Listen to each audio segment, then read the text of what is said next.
Good evening, Niner faithful. Welcome to another episode of Between Two Beards. I'm Rob Schuh, and that's my co-host, Randon McMahon. I had to think for a moment, but I got the correct direction on the point. That's it's essential, right? It starts to show off correctly. I don't have to correct myself midstream, and I just have to take a moment to celebrate the small victories, Randon. Hey, that's what life's about, man. Small victories. Yes, it is. And more importantly, how are you doing this fine evening? Good, man. Like telling you before the show, went and got my passport renewed today. So trying to plan, maybe go to Mexico City, but just in case you want to go somewhere, you got to have a passport these days. So got off my butt and did that, and just kind of had a relaxing day a little bit. Did stuff around the house, so. Doing good. How about you? That's an important reminder for me as well. I looked recently because I was like, well, with COVID winding down, I'm going to go abroad. I looked at my passport. It's expired. So I, too, need to go get it renewed so that I can make it out to Mexico City, because that is absolutely one of the games I have on the calendar that I would like to attend. So this is very important reminder that I'm getting here from you, Randon, to get off my ass and go ahead and renew that passport as well. What kind of a wait time? I feel like that's the type of thing that always took forever. Like, you want to get your passport renewed? Great. 4 months later, here you go. Here's your passport. And with everything being delayed in COVID, did they tell you it's going to be a year and a half before you get your passport, or what? They said, the process was easy. I went online, just downloaded the forms that you can pre-fill them out and just print them off. All you need to do is bring a check. If you still have those around, you can bring a check. And then I just got lucky. I mean, I walked up to the post office and I was like, hey, it says appointment only, but I don't see anybody in here. Yeah. Do you mind like taking my photo and like doing this? And she's like, no, I'm bored. Like, okay, cool. I didn't have to have an appointment. I walked in and like 10 minutes later, I walked out. So like That's fantastic. It was good. They said 8 to 11 weeks for normal. That's not bad. Or you could pay $60 to get it expedited to 5 weeks. The expedited treatment, just trying to get a little extra for you. Only the government right now is like, listen, do we take credit cards and cash? No, but we'll take a check from 1952. Just post date that sucker. Yeah, that's the government for you. I'm very excited for today's show. I see in the comments, people are here. They're excited as well. We got people that are in here from from the jump. Spy Nick Danger, California 209 Niners, Warren Schubert coming in, Raphael 562 Niners, the notorious GAV, obviously in the building. Ken Martin. We've got the excitement that is building around the state of the franchise, right? Notorious GAV calls out, I'm good, bro, buzzing after watching the state of the franchise. That is going to be the focus of the show. So Raphael 562 Niners, sneakerhead here on the channel, says, I haven't had a chance to see the state of the franchise. Hopefully later on today, I'll check it out. Raphael, we are going to summarize the key points of it for you. That's what we're here for. We're going to do the hard, heavy lifting of breaking down that state of the franchise and weeding out all the nonsense and just bringing in the hard-hitting news. That's what we do here as a service provided to fellow 49er faithful. Right, Randon? Exactly. And I got to say, I got off early from work yesterday and got to hop into a couple, YouTubes, yours included, the call-in show, and then a couple other shows as well. And it was good to see be on the other side and talk to the fans from the inside. I throw a couple questions in there. So it was nice to be in the audience as well. Yes, it was a pleasure seeing you in there with the occasional question. Had a great one to throw in there. Always like to have a chance to plug our program as well, talking about Between Two Beards. It gives me greater joy than to bring that in. But as Boley calls out here, give me the goods. People want to know what exactly went down at this 49er state of the franchise. Well, we'll get into it. Just a little precursor to let you know, for those of you that are going to go then watch the video, it was released as a premiere on YouTube. And what that really means, just breaking it down, is that the 49ers pre-taped it. I gather it seemed that it was actually hosted last night and then put out on their YouTube channel today. So we've come back a ways from where we didn't have a state of the franchise because of COVID. We now have a state of the franchise. It's just not a live event yet. But hopefully this is the last pre-taped one. Next year, maybe we'll be back to a bigger venue. We'll have more players. It will be more of a live event that we get sent to us live as well. Yeah, and I already I watched it right before coming on just to kind of do some prep, and so they have It was pretty cool. They have the full version. And then if you click up, they already have it segmented into chapters. So if you don't want to watch a certain chapter, you don't have to, but it's only an hour if you want to watch the whole thing. And then right afterwards, they already had a pre-cut like highlight, 15-minute thing of the highlights of it. And so if you don't have time or you're stuck in the bathroom for a little bit, the 16-minute one might do it for you. Yes, that's a perfect bathroom stays, about 16 minutes. That's reasonable. You're not going to get guff from your coworkers when you come back out after 15 minutes. When you get to the 30, 45 minutes, now it's excessive. You got to come up with a story as to why you had to stay in there that long. Something about dinner last night, not agreeing with you, whatever the case. You want to watch the full hour-long one? Now you got to call out You're going to the hospital. Yeah. Food poisoning for sure. Right, you are, sir. It is, I will say, as a heads up to those that are watching the individual clips, not to throw any shade at Al Guido, but I did find it interesting that he was the longest chunk of time, and as far as I'm concerned, had like the least amount of relevant information to actually put out there. It was really one takeaway that I had from that, and even Greg Papa at the end was like, I couldn't get the microphone away from that guy. It was a shot fired at the president or whatever Al's freaking title is there with the Niners at the moment. Yeah, that's you told me it was skippable, so I did skip it. So. I'm telling you, Gav agrees. Yeah, Al Guido did go on a little bit too long. I mean, it wasn't atrocious. Al, if you're watching, not taking shots at you, but you're just not the guy that we all tuned in to see. No offense. We tuned in for Coach, the front office, the coordinators, and the players. That's where the vast majority of this good stuff came from. So let's kick this off. Let's talk about it. And let's talk a little bit about Drake Jackson, who came up specifically, but it led to a conversation about D linemen in general and the philosophy of the San Francisco 49ers to really, continue to build along that strength of the team. And I enjoyed Kyle Shanahan's sense of humor when speaking about it. He said, I like to joke that we have to stockpile D linemen here and worry about the offensive players later. Are you sure we need 18 defensive linemen? Yeah, we do. It's true. The 49ers have, it's ridiculous. I look at the edge rushers. I see 6 guys, 3 waves of edge rushers that could be starters within the NFL. Sure enough, we get to pick number 61, and it's Drake Jackson, right? Adding to that list of pass rushers. But it's very clearly a strategy on the part of Kyle Shanahan and John Lynch in, again, building the strength of the team. And I'm excited for the 49ers to continue along that strategy, which has led to successful defenses in the years past, and their words about Drake Jackson, where Kyle Shanahan specifically talked about his ability to be one of the top guys in a group of wildly talented individuals along the edge. Yeah, it just made me believe that they did draft BPA. Lynch said that there was a couple times where they got sniped by teams moving up ahead of them, and they had guys that they wanted at that pick. They stayed pat and picked the BPA. Pretty much said we picked BPA at that point. So who knows if they were going after a center or a safety at 61? But Drake Jackson fell to them. Shanahan said that he watched his highlight tape, and it was a lot better than some of the other ones that were universally ranked higher than him.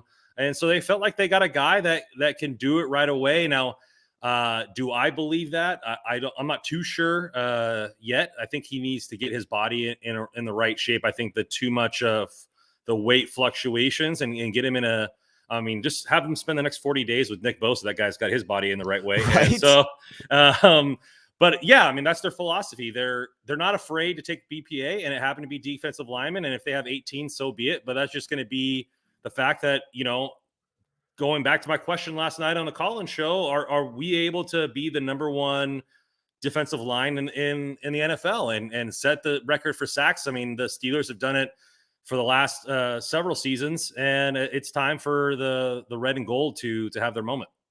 Yeah, we were close last season. For those that didn't see the call-in show with the fantastic question submitted by Randon, it was comparing the 49ers, who came in 5th with sacks last year at 48 total, versus the Steelers, who amassed 55 sacks and were the leader in the league and have been the unquestioned leader, not even tied, for the last 3 seasons running. They were tied for the first place in sacks 4 years ago. They've been dominating. TJ Watt is a spectacular player, but so is Nick Bosa. And now that we have the rest of this supporting cast, it does feel like this defensive line is primed to break that number. And I predicted 57 sacks. I went wild, Randon. I may have had, I don't know. I mean, I may have been a little loopy last night. I don't know. I just got crazy and had to put out there 57. It's a big number to hit.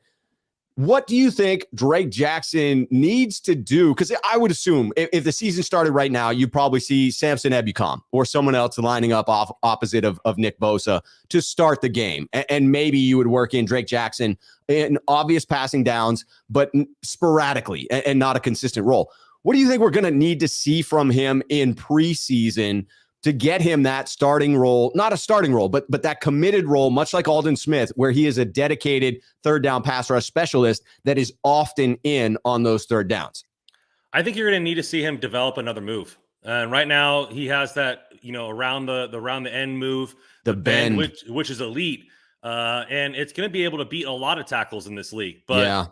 But where Nick Bosa really shines, and obviously you're taking the pinnacle, is he has secondary and tertiary moves that are able to play off one another. And so is he going to be able to develop, a bull rush or a counter move or a spin move that can go off around, not just around the corner, because then tackles can set that up and take down the angle. And so for him to get real minutes, he's going to have to develop one of those. And he had a bull rush at 265 his freshman year, dropped down in weight. Can he put on proper weight and proper muscle to have that bull rush again? He's got the long arms to get the, to push out in front. And so it's just going to depend on how much this time away until mini camp or training camp is going to be, crucial for him to develop proper muscle and see what he can do to develop another move in the several months before week 1. I think you're spot on with that, because it matches up with the in-person observation that Jackhammer was disclosing to me about feeling that Drake Jackson currently is getting hung up around the line of scrimmage, right? If it's not a speed move, if he's not getting that first step, if he's not bending around the edge and using that burst to get to the quarterback, he's then getting hemmed up by whomever he's going against, because he doesn't have a second move. He's not a tactician with his hands. He doesn't have a bull rush at the moment. All of those things certainly can be learned, but I feel like that's a very fair assessment, that if he's unable to develop that on some level, bring that up a bit, it would be hard for him to lay claim to that bookend spot on those obvious passing downs. And it would be no shade against him. It would absolutely be a reflection of how polished and complete the rest of the room is in valuable players that can contribute opposite of Nick Bosa. Yeah, when you're going to a team that's very complete and already has spent copious amounts of dollars on the defensive line, and then you have to come in and take that spot, I think people have to be really conscious about how good this team is, and how much money they've spent on the defensive line.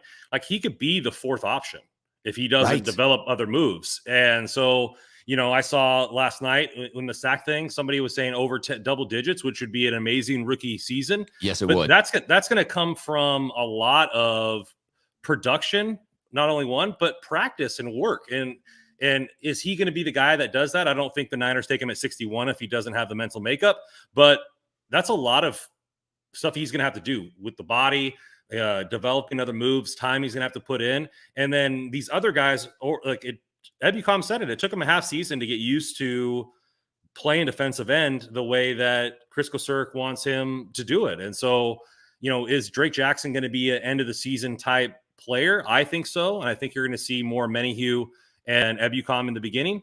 But I'm rooting for the kid. And to add in there names of players you may see early on, I mean, he certainly had a good year last time he was here. Notorious GAV talking about them specifically mentioning getting Kerry Hyder back as well. He's going to be a great addition this year, Gav puts in there. I agree. I mean, it wasn't a spectacular season for Kerry Hyder last year, but this is a return to an elite defensive line underneath Chris Kocurek. And underneath Chris Kocurek, he has had his best seasons. I would expect him to have a bit of a resurgence, if not a good season like he did in 2020. And it will be, you see this pattern with several of the players who come on to the 49ers and need to learn the system. You spoke about Samson Ebukam. I would say the same was true for Charles Omenihu, right? He came on after that trade, and it wasn't until the end of the season that you really saw the coaching taking him to the next level. He spoke about it as much in this offseason. He seems to have a fire about him. On the rare occasion that he sends out a tweet, it indicates that he is ready and chomping at the bit for this season. Where I think the end around rush is going to be great is obviously D Ford is the name that comes to mind. And if you're getting Armstead and you're getting Bosa pushing from, one side and the quarterback has to leak out the other side, well, it's hard to leak when the guy is coming around, the barrel move around the outside. And so I think he might come into a lot of like opportunity type sacks, early on in the season, and then be able to create his own damage as the season comes on. Yeah, that makes sense that as the season progresses, he will improve in that reality. I'm high on Drake Jackson at this point, and I'm looking forward to seeing how he grows within those summer practices as we get into preseason. All right, let's talk a little bit about a unit that got a lot of focus early on in the summer, right? When we made those additions, we were hyped on special teams. Got in a new coach. It was phenomenal. And then it sort of fell to the back burner. Well, recently, with the comments about special teams and with this state of the franchise and having Coach Schneider actually up there speaking about it, I'm starting to feel a resurgence of energy around special teams. You heard Brian Schneider, who said specifically that linebacker Oren Burks, safety George Odom, and returner Ray McCloud were quite literally his top 3 ranked special teams free agent targets. So he went ahead and said, hey, listen, I got a wish list, John. I know you can't probably accommodate this, but here are the 3 biggest studs out there. And John said, you know what, Brian? I got you.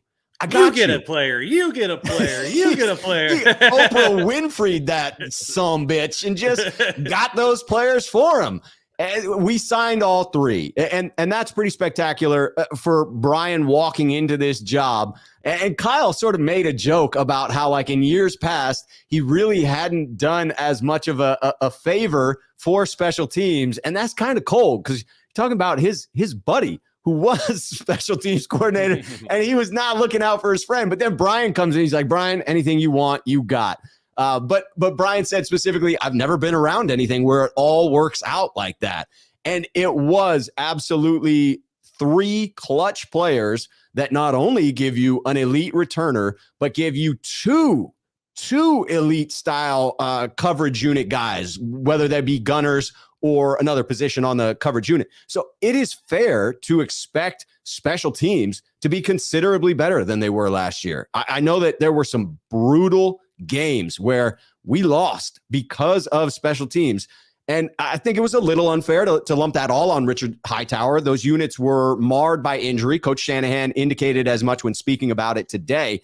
And he talked about how difficult it is to quantify injury on special teams. It's easy to see it when a starter goes down on offense or defense because that starter is gone. But now you're taking one of the backups from special teams.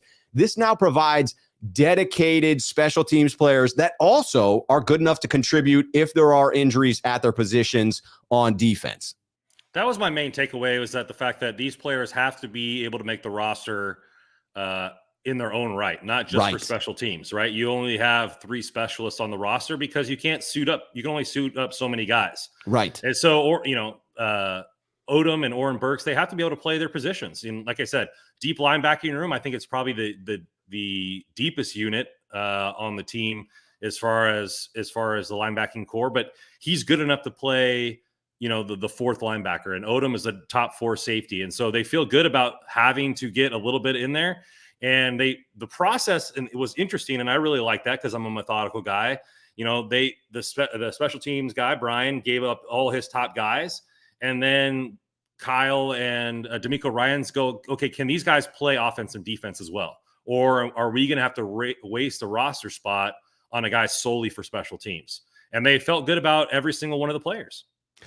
It is miraculous to get both a special teams ace and someone that can fill in at those key positions. That's not often the overlap that you get. Oftentimes, you look at Mark Nazici was one of our special teams aces. You look back further to the Tony Montana squads. Many of those guys were primarily special teams. And I always felt that it was wise to invest in special teams, much like the Patriots have done for a long time in having Rashawn Slater, I believe it is their gunner that they've had for forever.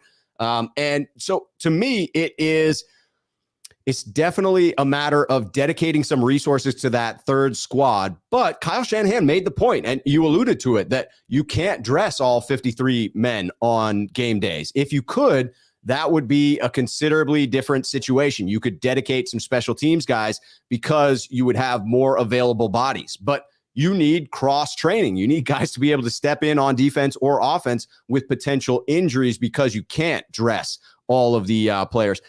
When you look at it now, do you still see a competitive reason to keep that in, or should the NFL trend towards just dressing all 53 on game day? I don't know. I really think the fact that they went out and looked at these guys and thought they could make impacts with injuries is going to it makes me feel good. And I saw Shanahan's face light up when he talked about Ray McCloud. Yes. And the fact that he used to be a running back in high school, gadget type player, I think you're looking at maybe taking some, we talked about this, taking some load off of Debo to do some of the gadget stuff plays. And then maybe when the games really count towards the end of the season, you see Debo doing those types of things. But, him really lighten it up when you sing about Ray McCloud makes me interested to see what kind of gadget stuff they got cooking this year. Yeah, me too. Let's take a moment to talk a little bit about Ray McCloud as you bring that up. Shanahan specifically called out that he didn't look at Ray initially because of his return skills. He claims that he looked at him strictly as a receiver. He did also then acknowledge that he would have brought him on board for either skill set, that he would have given him that contract simply to come in and be a receiver within Shanahan's offense. But then in looking at his return skills, also could have justified paying him the contract to be our primary return man. Instead, you kill two birds with one stone in that reference. But it certainly speaks to what I think you can interpret as a reasonable role for Ray McCloud within the offense. This isn't a guy that was brought in solely for special teams. He was actually brought in to contribute on offense. And oh, by the way, he can contribute on special teams as a returner. Yeah, the only thing that makes me, cautious is his fumbles from last season, but his playmaking ability is elite, and we're seeing it in OTAs. Already had a couple deep bombs. You said that guy, he's fast and shifty. He's also got some swag going on with wearing that number 3. I mean, it looks good on him, and it seems like he's got a little bit of an attitude. And I think having 4 good wide receivers, and then you have Danny Gray who can take the top off. This is, as Ayuk mentioned, this is a deep group, and it's only going to get better. And hey, if you're catching untouched deep passes for touchdowns, you don't have to worry as much about fumbling issues, right? I mean, if you never get tackled, the likelihood of coughing the ball up is significantly less. So let's use Ray within the offense, much like he was on that deep completion at the end of that mandatory minicamp. It leaves me excited to find out what Coach Shanahan had in mind. I hope that it's not sort of that missed expectation, like, oh, Coach Shanahan was coming back from Trey's pro day, drawing up all these delightful plays he's going to use Trey on. That didn't turn out to actually matriculate into anything. I'm hoping that this does. Now we've been teased with, hey, I've got my eye on Ray. I was thinking of ways in which I could implement him into this offense. I'd like to actually see that take place in the regular season this year. Yeah, will we see the annexation of Puerto Rico from Little Giants? I would like to think so. Yeah, I mean, I hope so. I mean, this team has so many weapons now, and with Trey Lance being more physically gifted than Jimmy Garoppolo from an athletic standpoint, and like you're going to see all kinds of different options available to Shanahan, and he likes to set up plays weeks in advance. Like he's like, okay, I'm working on this play. How am I going to set it up and put it on tape? Exactly. And then do variations of it. And we saw it. I think the number one thing that reminds me of it is that opening touchdown against the Browns, where everybody thought we were going to get roasted, and Breida takes it 98 yards to the house, and they asked him about that play. He said, yeah, we put it on tape going the other direction for the first 3 weeks, and this was the first time we went the opposite direction, and we set him up, and all the linebackers chased to one side of the field, and he was untouched for the 90 plus yards. And so, he's a tactician like that. And with all these weapons, and Ray McCloud playing a little bit of backfield in high school, or playing a lot of running back in high school, and being able to do all kinds of stuff, I think it's going to be quite interesting, some of the crazy things we're going to see this season. You absolutely love the tactician that is willing to patiently set up something like that for weeks in a row, to just plug that in so the defenses have something to watch on tape, plug that in again so they see it one more time, and then hit them with the okie doke, right? Get them reversed so that they have no idea what's coming. And same formation, different looks for the defense. It becomes very confusing and absolutely works to our advantage. So I'm excited to see the effect that Ray might have. Now, Coach Shanahan also spoke about another player specifically, talked about Charvarius Ward. I believe he was asked about Charvarius, so this was not a situation where he just volunteered, but he started to speak about the importance of being able to play in man coverage, and that's specifically what he works for. He even went so far as to make a little bit of a joke about you don't pay for people who can't cover, implying that if a guy isn't capable of man coverage, and he does clarify that, like, you can never cover anybody forever. You can only cover for a fixed amount of time. There are other factors involved, such as pass rush, but obviously pass rush is going to be an effective tool on this team. It would seem he's high on Charvarius Ward's ability to play man coverage. It also felt a little bit to me like he had someone in mind when he was talking about you don't pay people who can't cover. It seemed like there might have been a free agent out there that he was thinking of when he smirked as he said that. Who do you think that is? I don't know. Someone in the chat as they were watching threw out J.C. Jackson, but I feel like J.C. Jackson has proven that he can cover, and there weren't too many other big name cornerbacks out there, but I just got that suspicion that he had somebody in mind. Yeah. I mean, I've been clamoring for, coverage over defensive line. I mean, I'm a big coverage guy. The NFL is moving in that direction, and they finally, took my advice after weeks and weeks of watching our show. They decided to bring in Charvarius Ward, and congrats to them for that, because this guy is an absolute dog. I mean, he plays press. He has that swag, like Shanahan said. He wants to come and get in your face. And if you look at every single one of our corners can play press. And so it's just going to help D'Amico Ryans in this season be able to mix things up. And then the 18 defensive linemen that we do have, all day to get to the quarterback, because the coverage is so good. So, Lynch mentioned it a little bit. He goes, going from Tampa to Denver, 4 Mississippis is a whole lot longer than 3. And so it makes it to where we have a lot more packages that we can run. I mean, the days of just running cover 3 in the first season of the Shanahan era is well over, and we're going to be able to do a lot more things on defense, which I'm excited about. Yeah, absolutely. I am excited about Charvarius Ward. I will say I can't share the specifics of it because the friend who shared the story with me asked me not to, but I was given some facts about Charvarius Ward. Someone that I know ran into him firsthand, observed some behavior that just made you feel warm and fuzzy about him as a human being in the way that he interacted with those people around him, specifically a young, NFL fan, right? And those types of stories make you feel good. A guy who just got paid. It could be easy to then be like, hey, I don't need to interact with people. I don't need to be kind. I don't need to take time out of my day to throw the ball with some young kid or whatever it may be, to sign autographs. And yet from the story that I was told directly, I mean, it was one of those heartwarming stories. So that makes you feel good about a guy that we just gave a lot of money to.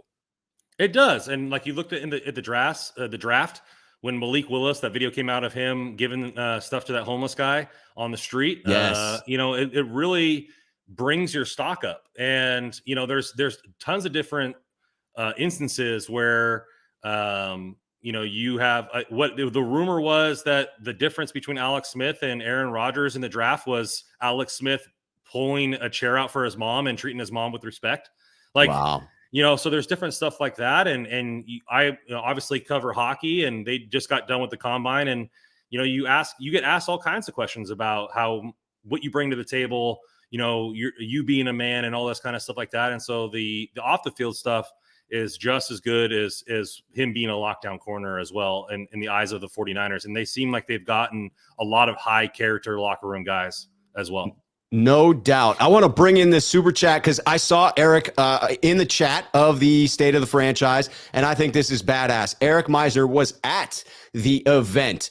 He says, I was at the event, 70-ish fans. They let us pick one thing free from the team store. I got an on-field Kittle, $359 freaking jersey for free. Thanks, 49ers president Al Guido. Hey, Al Guido did come through in the clutch. I made a little light of him going long in the presser, but clearly, if he was providing gifts to all of the fans that were there, I'm sure no one in the audience begrudged him going a few minutes long with that nicety that he laid upon them. I think that's very cool. I love the fact that the organization did bring in some fans, even though it wasn't a live event. They're trying to keep it reasonable. They're trying to keep it smart, whatever that means for the organization. But I'm thrilled that someone who was actually there can come in and speak to the event and talk about something cool that they were able to walk away with. I mean, it's awesome when teams do that, and they give back. And I mean, obviously they're $1 billion franchise. So, I mean, they sneeze $359, but right. to a fan like Eric, it means the world. And especially it based on the way he wrote this, it seemed like they didn't know it was going to happen until they got there. And so, even if they didn't know, I mean, it's just a nice gesture, to know that. And now he can frame that and have it up in his room or, to forever and remember that moment. Yes, absolutely. We'll always, I'm sure, remember that moment, especially when donning that jersey or looking at it if he puts it up in the office, man cave, whatever the case may be. Jerome M. with the clever response there. Thanks, Eric. Now we can't pay Debo. Yes, that $360 jersey absolutely just broke the bank for the San Francisco 49ers. They're not going to be able to pony up that enormous guaranteed money that Debo is going to need. And it was all because of that jersey given away from the team store. No, we had Eric acknowledging that joke as well. It was taken well. I'm going to bring in NYCE 1030 here. Rob Schuh, patience pays off. You got to give credit to John and Kyle on the way they spent money and drafted to put together another stronger roster. Can't wait for the preseason to start. I agree that this roster is deeper when we're talking about these players that were mentioned specifically. We're talking about Drake Jackson. We're talking about Charvarius Ward. We're talking about Oren Burks, George Odom, and Ray McCloud on special teams. I do believe that this is a deeper roster. I still have my questions about it, questions that I hope will be answered in preseason, but I'm feeling optimistic as NYCE 1030 is about the depth of this team. Yeah, I think this is probably the deepest DB room that we've had, or at least especially corners. I don't think the defensive line is maybe as stacked as it was in 2019. I think it just hit different with DeForest Buckner and D Ford off the end. Yeah, that's a fair point. But I think if Kinlaw can just be on the field and have that big boy presence, and like he doesn't even need to be great, like he just needs to be on the field, and then we can get roll the waves from the other side. And you see Nick Bosa take another step after a year removed from injury and maybe get 20 plus sacks. You could see by the end of the season, maybe what NYCE is saying is that it could be deeper. Right now, I'm holding off my reservations in that until we see it on the field, but I see the path that he's talking about. Yes. There's still more evidence needed to feel very confident about it, but the path is illuminated at the moment. Philip coming in late, but I appreciate it. Greetings, bearded ones. Sorry I'm late. That's okay, Philip. Anytime you come in with greetings, bearded ones, you can arrive whenever the hell you want. That's my stance. When you acknowledge the presence of the beards, Not, I'm not saying the greatness of the beards, although if you want to say the greatness of the beards, that's okay. But if you acknowledge the presence of the beards, you can be late. That's okay. Yeah. The beards forgive you. Yes, they do. So everybody's waiting. Everybody's waiting for this news. Takeaways on Trey. It actually, like in the chat on the live version, I mean, it wasn't a live version. It was a pre-tape version, but it was put out as if it was a live version. So there were live comments as they were streaming it. It was very intriguing in that way. But everyone was like, can we talk about Trey maybe at this state of the franchise? Like, how long are we going to get into this state of the franchise before you mention the name of our new starting quarterback? So you had a couple of instances where Trey came up. Certainly Greg Papa brought up the topic, but Kyle Shanahan spoke about it. And Randon, this one stuck out to you, spoke about indicating that he was both possess the skill and, more importantly, the mental makeup to play within the NFL, calling out that there are not many guys that can both play at a high level and have the ability to fight through adversity. It does illustrate what I hope is true about Trey Lance, what I have observed about him in the way in which he carries himself and speaks to reporters and acts as a leader, that he does seem to both have some very incredible physical skill sets and possess the mental makeup that you would want for a franchise quarterback. Yeah, he pretty much said that, there's barely 32 quarterbacks in the NFL that have the talent to play the position, and let alone the mental makeup to play it for many years. And he referenced Peyton Manning, setting the interception record his first season. He didn't have much adversity at Tennessee, was a very well-established college player. That's probably why he went first overall, but set the interception record for Indy. And, a lot of people doubting the pick and everything like that. And obviously goes on to have a Hall of Fame career and, ended his career as probably the best or second best to ever do it, at the time of his retirement. And so, you're looking at something that you need very much a hard mental makeup to get through that. And there will be lumps next season for Trey Lance. How does how does he react after throwing maybe a first big pick at home? Or how does he react after, not leading the team downfield for the game-winning drive or something along those lines, or losing a big game on Sunday Night Football? Like, how is he going to be able to react to that and get his head right? And Shanahan seems to have no doubts about the mental makeup of this kid. No.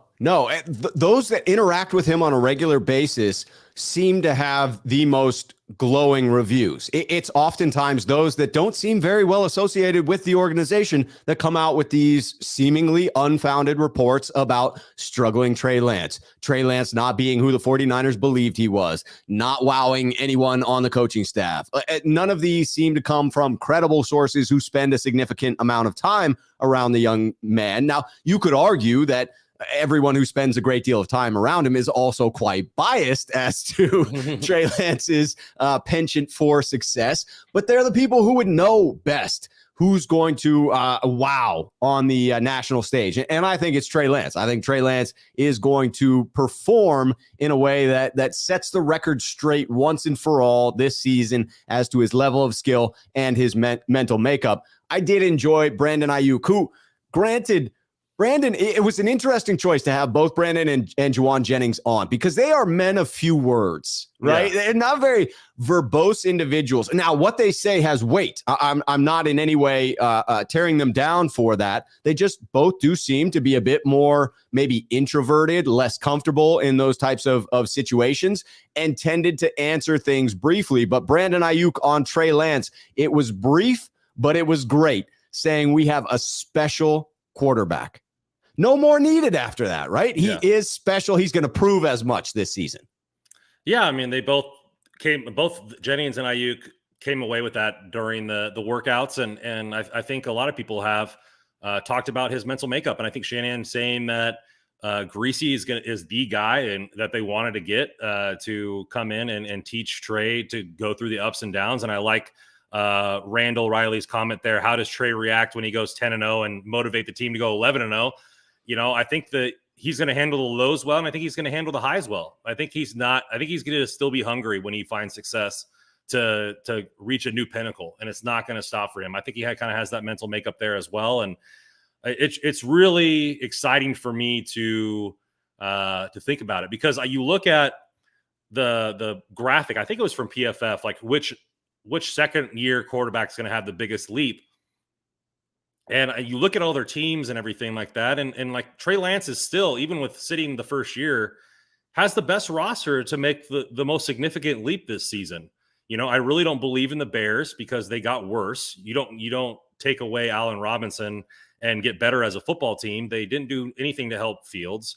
You look at the Jaguars are really coming off with a new head coach. You have Zach Wilson, who was abysmal last season, even though the Jets did get better. Davis Mills had arguably the best season for any rookie quarterback, but they are still the Houston Texans. I think with Lovie Smith, though, I think maybe he takes a jump as well.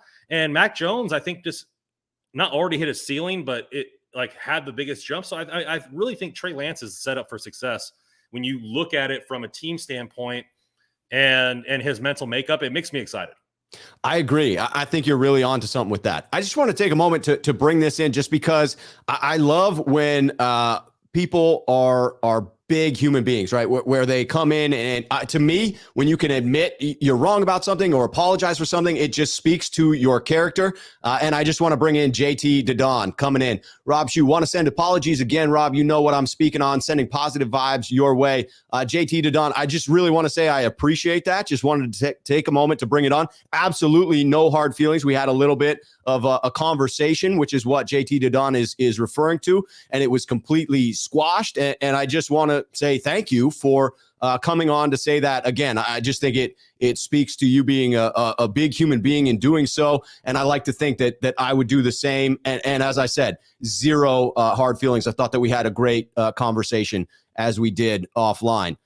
Just want to transition a little bit to one last topic. Obviously, very excited about Trey. That's one of the topics that everybody was waiting to hear. But I am also thrilled to know that we've got a little bit of greased lightning on the roster. It came out in this state of the franchise. Brandon Ayuk stating, which I'm also going to bring in the comment that talks about Brandon Ayuk's comment that maybe didn't make the taped version. I think that's pretty funny, although maybe it didn't make it for good reason. But this quote from Brandon Ayuk said that the rookie wide receiver Danny Gray hit 23 miles per hour in college on those little tracking devices that they throw on them at SMU. And that is close to Raheem Mostert levels of speed. The Niners, without Raheem Mostert last year, didn't feel like they had that player that could really stretch the field, that could really take a home run shot from anywhere, much like you were referring to Matt Breida in that game against the Browns, right? He had that speed. He and Mostert were both fast as greased lightning. Now we've got Danny Gray. He needs to stay healthy. You got to hope that there's not the soft tissue injury issues. He's obviously dealing with a minor hamstring strain at the moment, but I'm excited to have some speed out there. Ooh, give me an end around with that boy, or a nice 70-yard bomb. I like to hear it. Yeah, I mean, when you get that kind of speed, and you talked about it, like, okay, we drafted this guy that runs fast. Okay, great, cool. Like, let's see what he can do. And you get on the field, and he said kind of jogging around, and then you see him put on the afterburners. Like, okay, that boy fast. That boy, that guy's got some legs, and I think that's something that the Niners have been missing. I mean, no offense to Travis Benjamin, but he's at the tail end of his career, and getting a young guy with that kind of level of speed is intriguing, especially with Trey Lance's arm. Absolutely. A guy that you're going to have on the roster for a little while, not past his prime, as it appeared with the limited playing time that Travis Benjamin was able to get. Yes, he was absolutely a deep threat, but couldn't earn his way onto the field. Couldn't prove himself to be valuable enough within the offense to really get much playing time. It sure seems where he was drafted, given the hype coming out of college, that Danny Gray is poised to contribute within his rookie year. Again, just very important that he does heal up during these 6 weeks. Get that frickin' rest. I love it. I love the exclamations of surprise around 23 miles per hour. Yes. Here we go, NYCE. Who's going to be the first cornerback to underestimate his speed and get burned? I'm here for it. I am absolutely here. Who's I don't know any of the corners on the Bears, so you can look up one, and that's probably going to be one of them. Yeah, there could be a little roasting that goes on there. So did you notice in the video in the beginning? I wanted to say this while we were talking about Trey Lance, but yeah, you noticed the video in the beginning didn't have Jimmy G in it. And the one pass from Trey Lance, it was like he threw it and then it cut to a ball. I don't even think that was the same game.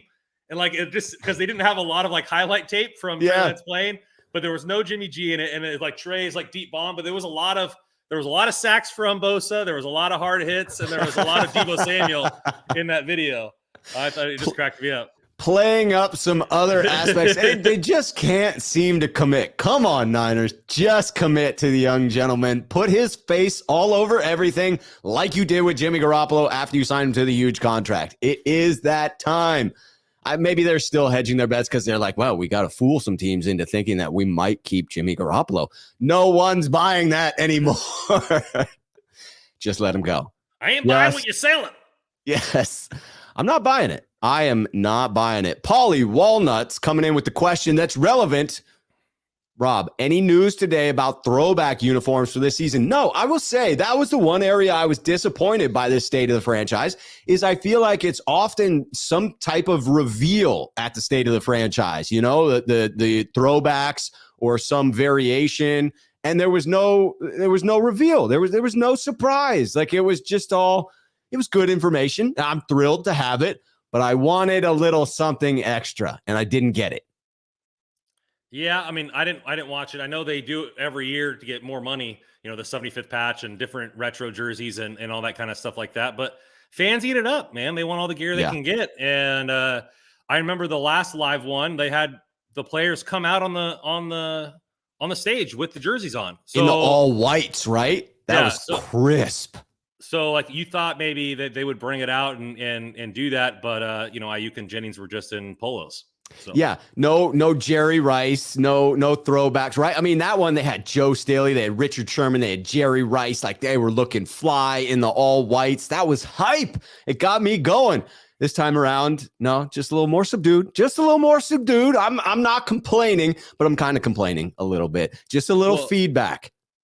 Yeah, so I have a Bosa jersey.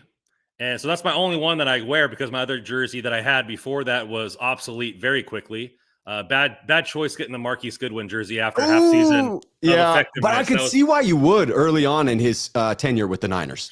Yeah. Plus the 11 is sleek. You know, I'm tall and the 11 is sleek. So, you know, those vertical stripes. Yeah. you don't want the horizontal stripes after a few kegs of beer. It definitely accentuates the belly. But I'm thinking like, what jersey would I want for my next one? And obviously I'm a big Kittle fan. Yeah. I think Trey Lance is going to be great. So 5 would look good. But I also like kind of maybe going off the difference there. What about you? Are you a jersey guy when you go to games? Or are you more, you have a lot of other gear. I absolutely am a jersey guy. As of right now, the one that I consistently wear to games is the same one that I've worn for a long time. I'm sort of a superstitious kind of guy. I got my superstitions. And so I wear my Jerry Rice jersey. My brother got it for me for Christmas back in 1997, 1998. It's still crisp and clean. Jerry would be pleased with the upkeep and the cleanliness of said jersey. It does still have, I'm sure, a few molecules of the spicy brown mustard from Candlestick Park because there were many years that it was worn to Candlestick. It's my official game day jersey when I go to the stadium. Typically at home, I'll rotate a little bit. So I got a Kittle jersey, I got a Bosa jersey, I got a Bowman jersey, I got a Willis jersey, maybe a couple of others in there. Frank jersey, Frank Gore.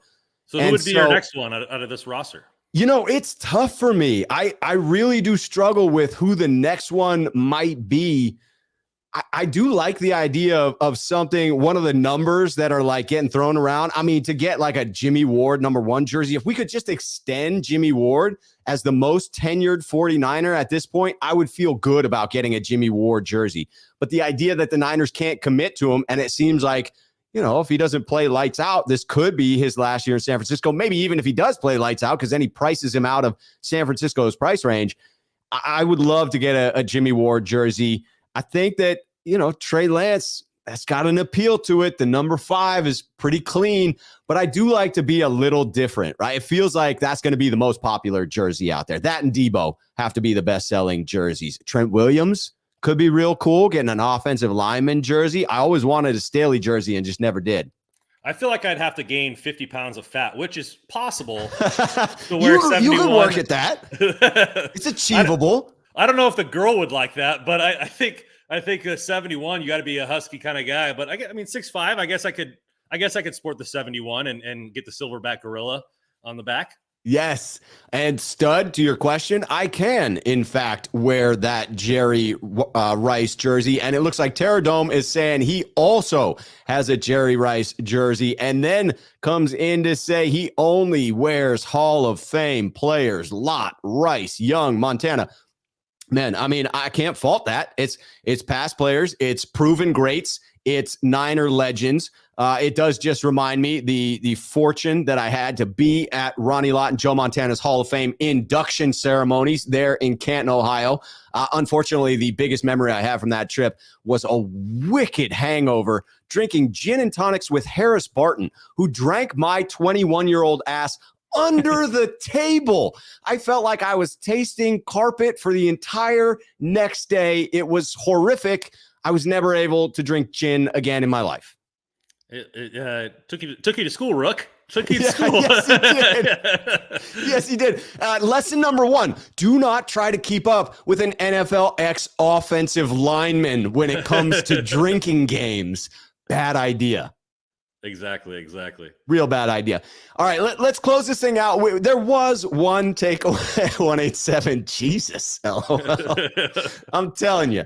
And Terradome was at Rice's in Canton. If you haven't been to Canton, for those that like travel around to various stadiums, for those that are big NFL nuts like myself, that's something to put on the bucket list. Getting out to Canton was a cool experience. Absolutely.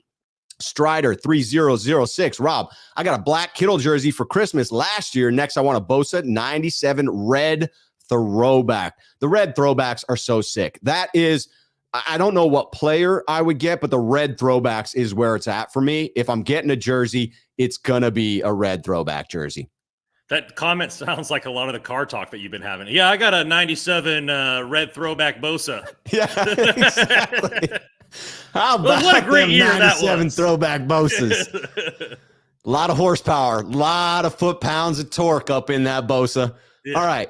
So Al Guido did have, the one topic that was relevant. Team president Al Guido says that the Niners are bidding to host either Super Bowl 60 or Super Bowl 61. He then did acknowledge that the hope was the last time we hosted, we would actually be the first team to get into the Super Bowl and win the Super Bowl in their own stadium, and then had to give the tip of the cap nod of the hat to Tampa Bay. He was like, well, we didn't actually do it. And then Tampa Bay, it was like, really, Al? I didn't know that. I didn't realize that we had failed to win our 6th Lombardi. Again, I'm giving Al a hard time. Clearly, Al deserves credit for handing out some team merch.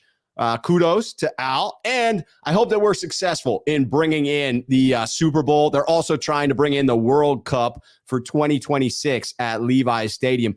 But to me, quite honestly, the takeaway from this was, as he was talking about Levi's, all you saw in the chat was just Niner faithful talking about how trash Levi's is in reference to Candlestick Park, which was a stadium that was, Randon, it was coming down at the end, right? It was in need of repair. It was in need of earthquake proofing. And yet it felt so much better than Levi's. It's crazy to me just how big of an issue Levi's is to the Niner faithful, how it is our home, but it's not really well liked. I've never been, so I have no idea what it's like. But from personal reference, like, I've been to the new Yankee Stadium, and I felt like, and I've been to Wrigley and Fenway, and Wrigley and Fenway feel mystical. Where like the new Yankee Stadium, even though it like same dimensions, it looks exactly the same, felt new. And I think a lot of those people, like after Candlestick, like you're giving away or getting away from all the Super Bowls. You're getting away from all the stuff that happened here. and go into the stadium like, oh, that's where this guy caught that football in the back of the end zone and all that kind of stuff like that. And I think Levi's will eventually get there, but you're looking at some of the stadiums that I've been to. The Dallas Cowboy Stadium is massive. Like, yes, it's just nice. It wows you. And then the Ram Stadium seems, but a lot of people say the Ram Stadium seems soulless, even though it's super nice. So I don't know. I don't know what the right expert is. I'm not an architect, but it seems like they need to do some add-ons to Levi's to make it, feel more like a home. Put down a throw rug or something. They need some throw rugs. They need some curtains, right? It needs accoutrements. Randon. And Jerome with the very, very fitting quote from a song lyric fitting of Candlestick Point. They paved paradise and put up a parking lot. That is, in fact, and Big Papa has nailed it. Like, if there's one thing that they need to do in order to fix Levi's, it's unfortunately something that apparently they cannot do because they failed in actually designing the stadium or failed in using an old design that should have gone in San Francisco and then plopped it down in Santa Clara within the flight path of San Jose frickin' airport. So Big Papa calls out, all I think Levi's needs is some rain shade covers that would push sound back down to the field and give some sun relief to those people, especially in the East Stands. The problem is, as San Francisco, as the 49ers organization has said it, that because they are in the flight path, they can't do anything that raises the height of the building, and putting up any shade would apparently do that. And so it's an issue that is so prevalent in those early games, so much so that the NFL schedules around it. They try to give the 49ers early road games. They try to give them early late games in the season. Early in the season, they give them late games. And yet the 49ers can't do anything about it because it was a flawed plan from the outset. That's enough of the Levi's bashing from me. But it does dredge up some Candlestick memories, and I become very bittersweet, Randon. Yeah, it reminds me of the tale of this architect who built the library, and the library ended up sinking into the ground because he forgot to account for the weight of the books. So, it just seems like the architect didn't really think of everything when he built that. They did not.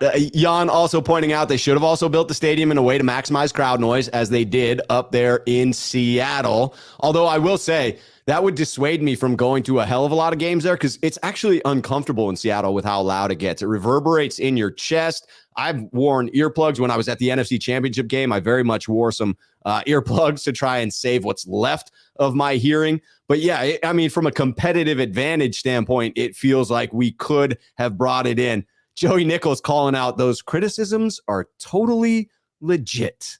Yeah, amongst the fan base, they absolutely are not happy with it. Well, hopefully with technology and stuff like that they'll bring some stuff in there that makes it great and kind of update some things, and we'll see. I know in Orange County, like, they have to fly almost straight up because there's residential neighborhoods. Right. Just make the pilots earn their money. Like, let's put some shade. I'm with you on this. Let's adjust the freaking flight paths, people.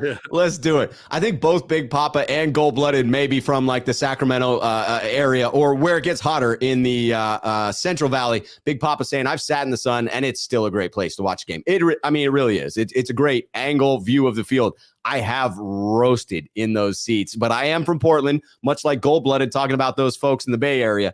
LOL, being from Sac, those sunny games aren't anything. Poor Bay Area folks out there melting while I'm used to 80 degrees at 10 a.m. in summertime. Yes, I remember the days of living in Stockton, California. I remember hitting 117 degrees, feeling like I melted anytime I walked outside. But I would say I don't want to feel that when I'm watching a football game with my legs melting to the freaking seat below me.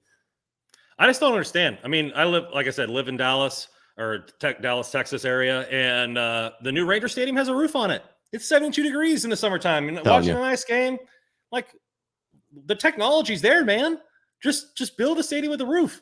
Like, I know you're in the Bay Area, but like, it's not that hard. Just put a roof on it, man. So anyway, hopefully we will get the Super Bowl because that'll be hosted in February, obviously, and there's no problem in February. In February, it's beautiful weather out there. In February, it's picture perfect. It's just the beginning of the season where it is an issue. But there is an issue George Kittle brings up, we're going to talk about right now, that maybe extends the season by an additional week. Also, all you soccer fans out there, they are bidding for some World Cup games too. World Cup in 2026. We haven't had it in the U.S. since 1994. I was there in 1994. I was working a kitty corner across the street from Stanford Stadium at Red Boy Pizza. I will tell you some untoward things happened in our restroom, Randon. The Brazilian fans were a bit crazy. There was just a tad bit of excessive drinking that went on, and our little bathroom became like a Motel 6, my friend. Thankfully, I was not in charge of cleaning said bathroom. That would not have been a pleasant job. Bringing in George Kittle's comments on Kevin Hart's radio show, or whatever the hell kind of show it is. Cold as Balls is Kevin Hart's program. Very nice title there, Kevin. We may have to steal that for Between Two Beers. It's just so eloquent. He says, George Kittle states, there's a huge physical toll, talking about the 17-game season. And like 17 games is a lot. It's a lot of games with one bye, whether it's week 4 or the bye week is week 11. I'm advocating for 2 bye weeks. I think there's something to this. He goes on to say, but the physical toll, you feel it week in, week out. This would then divide the season up into thirds, basically. It would give you 2 opportunities to take a week off and for every player on the roster to rest up just a little bit. More of your starting roster would hopefully make it towards the end of the season. And if you make it into the playoffs, be able to contribute then. I just don't see a real downside to this. It extends the NFL season by 1 more week, thus cutting into, hopefully they would cut off a week of this 6-week dead period that we're in right now. Nobody wants a 6-week dead period in the NFL. Give me 24/7 news cycles, NFL. But this seems to have some merit to it. What do you feel about the 2-bye system? Do you think this is something the NFL might actually go to at some point? I think so, and I think the players' union wanted to get something done in the CBA, and they really didn't think about how much toll this was. And you saw Trent Williams talk about it in his interview a couple days ago in camp, saying that they played 20 straight games, and that was because they had an early bye, and so it's like it was brutal. A lot of it on the road, and so they said that I think it's great. I mean, yeah, 2 weeks without Niners football, but I mean, most people here probably play fantasy football. So, I mean, you're still watching games. The NFL makes more money because of all the ads and revenue there. You probably see the salary cap go up. I think that they need to probably have 2 buys and then maybe increase the roster sizes to equate for the injuries of the longer season.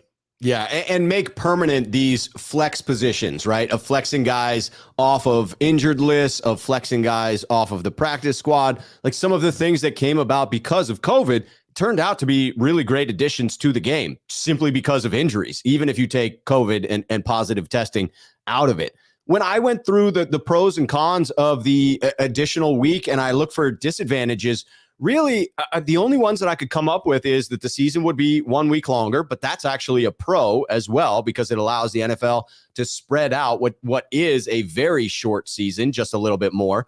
And then secondly, you would have 2 Sundays without 49ers football. And that one, there's a little more to that. I can't have 2 Sundays without without the Niners. But to your point, I'm playing fantasy football. I got freaking 5 leagues I'm going to be in. I am not turning off the TV on the bye week for the Niners. I'm absolutely clued into whatever prime games are on that weekend, watching some of the other NFC West teams, right? I'm clued into somebody that I'm fixated on, and it would offer 1 additional week of nationally televised games, to your point of increased revenue for the NFL, increased salary cap, increased pay for the players. It seems like a win-win-win in that case. So both from the NFLPA standpoint, using this as a leverage tool of hey, you want an additional, an 18th game in the season, we want the second bye.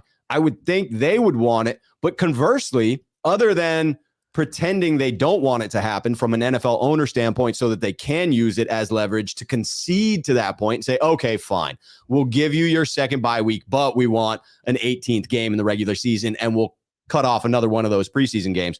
Like, again, it just doesn't seem like there's any disadvantages to it. And when I look at the pros, extra rest for the players, helping with injury reduction, bringing back injured players that can potentially contribute, getting to be slightly more rested come the playoffs, basically splitting the season into thirds, roughly 6 games apiece, depending on where they fall. It would take out the X factor, to George Kittle's point, of like, if you are one of the unlucky teams that gets the first possible bye in the season, to your point, then playing 20 freaking games straight after that.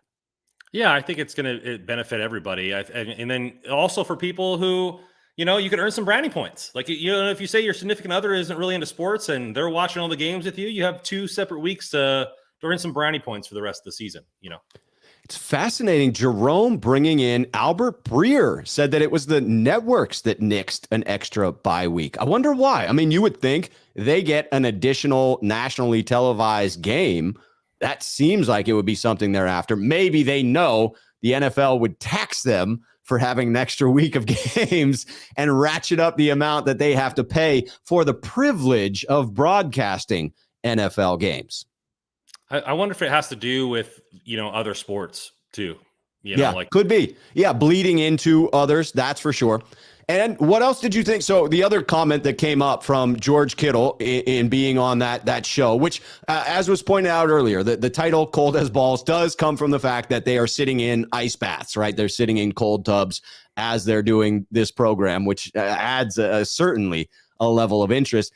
But Kittle also talked about how much money he spends on his body to keep it in tip-top performance, and still, you know, is going to miss some time because that's just the NFL. But he was asked for a ballpark estimate of how much he spends on his body yearly, and he talked about spending a couple $100,000. Couple hundred, George said about that. Does that surprise you at all, how much George Kittle may be paying for personal chefs, trainers, physical fitness equipment, and the like? No, because Russell Wilson said he pays over $1 million a year for his body. So that's a good point. So no, it doesn't surprise me at all. And so maybe Kittle needs to step it up a little bit. Yeah, you're not. Why are you so cheap? Enough of your checks there into it. Russell Wilson's getting paid more, so I think that maybe that has something to do with it. Yes. But you look at Tom Brady. I mean, playing till he's like 150 now, and like he has one guy. If you watched his documentary, like he had one personal trainer that stayed with him all the time. Like he was on like his hip constantly, you know, all season long and doing all those things. And then obviously has the TB12 brand that has a big thing into health. Like he's put a lot of money into staying in the best shape possible in his older age. And now with an extra game, like athletes are going to have to. You know, Kittle built a whole gym. You saw Bosa, you heard about Bosa buying land in Florida for them to build like a whole factory for him and Joey to work out. And like, it's just like they spend a lot of money and to do that. It's like their job. If they miss time, that could be paychecks. And, not that they don't get paid for missing time, but like in the contract years and stuff like that, I think it's huge. And so, to have an extra bye week to help protect that investment, I think is worth it. It'll be interesting if at any point the NFLPA comes in to say, hey, listen, it's not a fair playing field. It's a competitive advantage for these guys like Russell Wilson, like George Kittle, who have made beaucoup dollars in the league and can afford to spend $200,000 a year on their bodies, $1 million a year on their bodies. And then you have these rookies who come in on the rookie wage scale and cannot. It would be interesting to see if at some point the NFLPA addresses that as a leverage point to dictate that teams need to allot X amount of dollars to each player to develop things like a personal chef, a training regimen, and those things that are crucial to their ultimate success within the league. It would seem like the NFL wouldn't want to do that from hey, that's going to cost a lot of money, $200,000 per player. That's a lot of money when you average it out over every player in the NFL. But it also feels like it would be an investment in the product, right? The dividends would be better play on the field, more consistent play on the field, fewer injuries, a lot more players staying healthy because they're doing the right things for their body.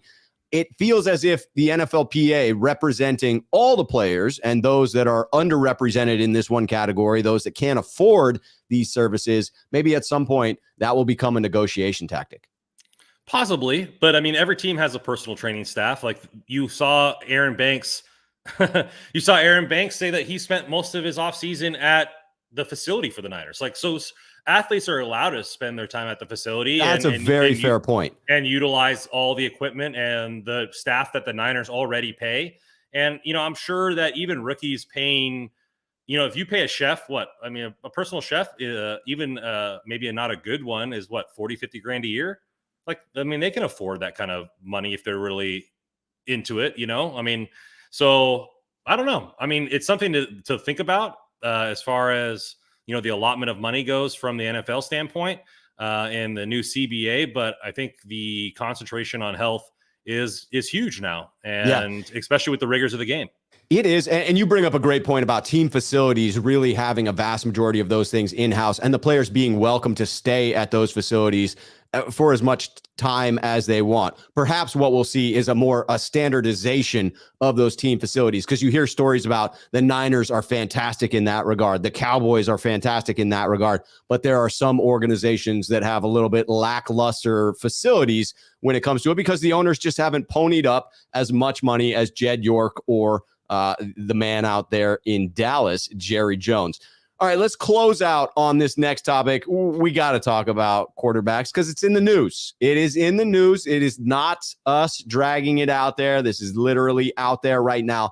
CBS Sports NFL insider Jonathan Jones reported this on Tuesday in talking about ongoing negotiations between the Browns and the Panthers, saying that as the minicamps were kicking off around the league this week, that those two teams remained in talks regarding a potential Baker Mayfield trade, and Carolina was reported to have some urgency to finalize a deal. He went on to say that the main issue remains the salary, Baker Mayfield's salary, and how much of that salary the team may be willing to eat. The Browns eating some of Baker Mayfield's salary in order to send him off to Carolina. Stated that there is that urgency, and so the Panthers and the Browns are in ongoing talks.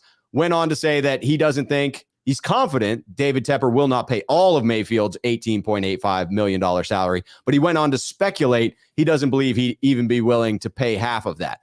This feels relevant to the San Francisco 49ers from multiple angles, right? Obviously, Carolina has been linked to Jimmy Garoppolo. If they make a trade for Baker Mayfield, that would seem to take Jimmy Garoppolo off of the table. So one fewer landing spots. Now, they're not the current betting favorite to land Jimmy Garoppolo at the moment. Clearly, this news isn't going to help that betting line either. But you're also looking at a precedent being set here. If the Browns have to eat half of Baker Mayfield's salary, a team trading for Jimmy Garoppolo might say, well, hey there, Niners, we're going to need you to eat half of Jimmy Garoppolo's salary in any trade. Do you see this as a direct correlation between what happens with Baker Mayfield and what will ultimately happen with Jimmy Garoppolo? I think the Browns are just waiting to see what's happening with Deshaun Watson. Because dragging their feet. Well, because if they want to win, they're built to win. They are built to win. They're spending a lot of money. So, like, if Deshaun Watson, his salary, he's only making $1 million this year, the way they structured it. So, you know, if he's only suspended 6 games, you think they would want Baker Mayfield there for those 6 games, or maybe they're trying to trade him away and say, hey, you know, maybe bringing in a Jimmy Garoppolo would be better because he doesn't have that stink on him. Because, you know, Baker Mayfield was drafted by the Browns.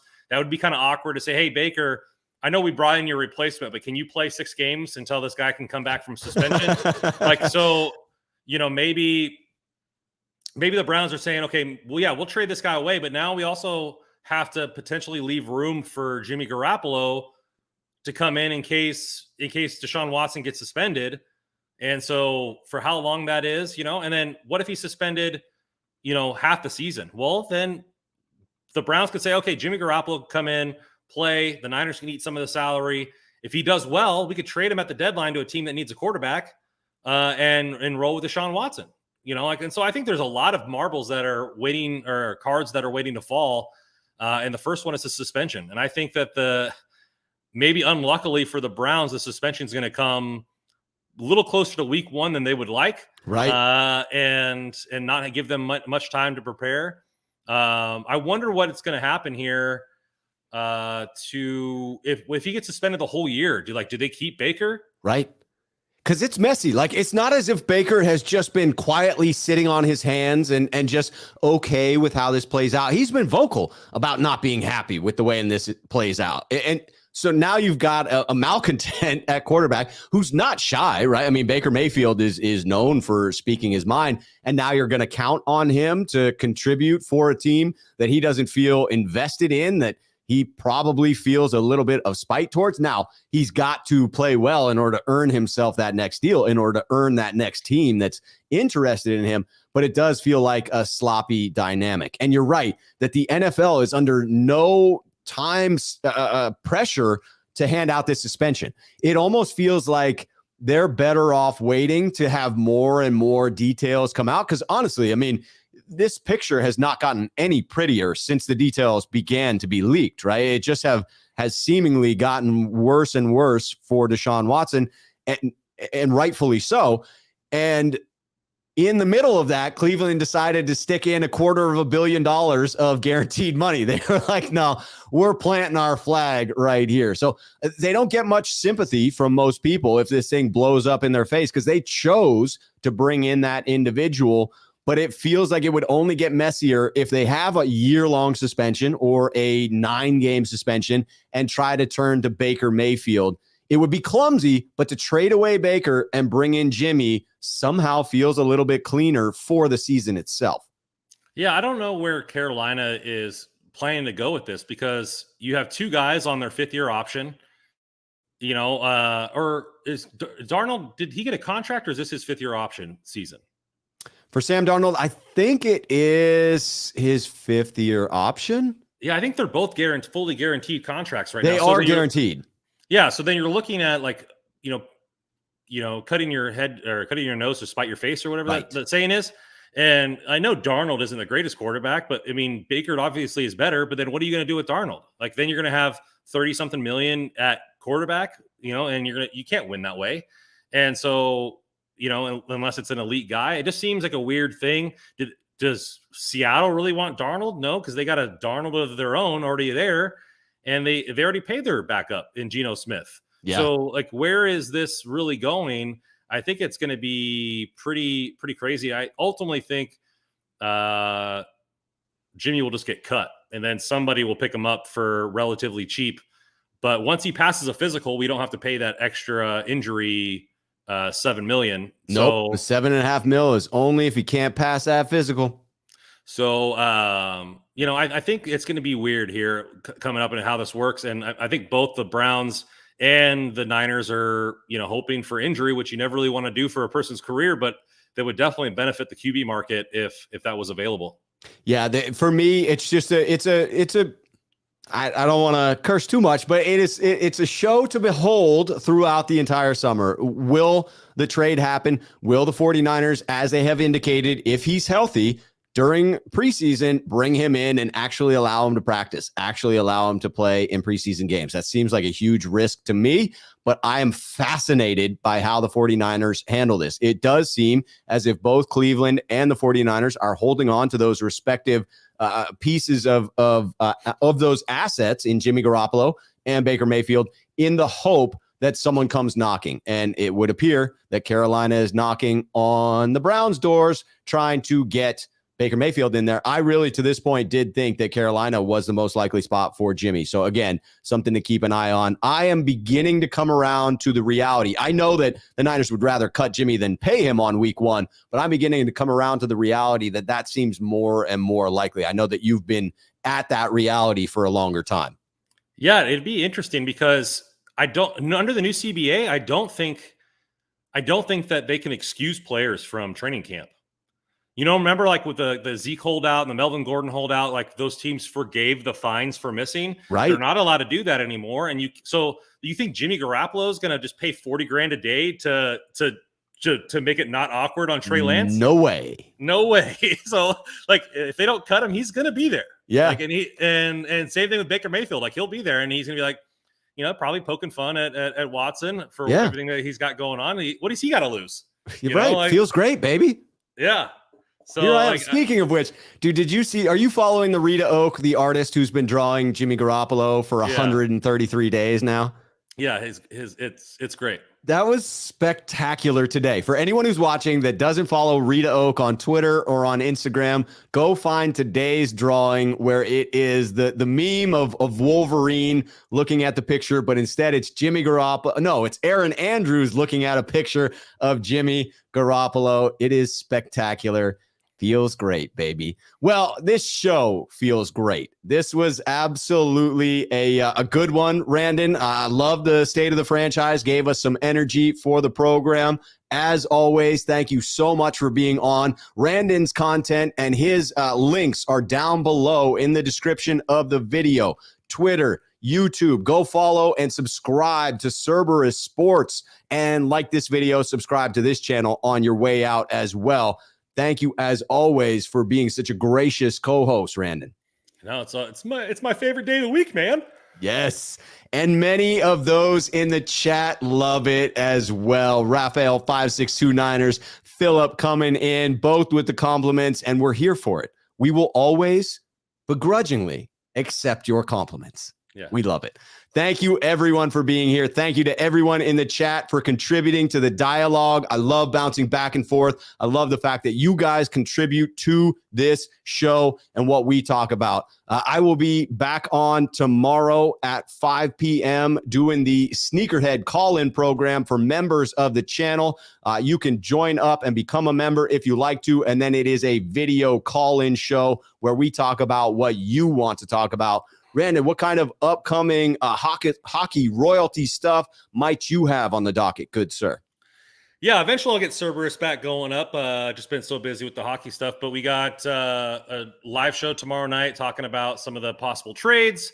I'm working on to get another pro scout that formerly of ESPN on in a couple of weeks, and then we have Sixten Funquest. He's one of the head scouts for NFL.com or NHL.com in Sweden.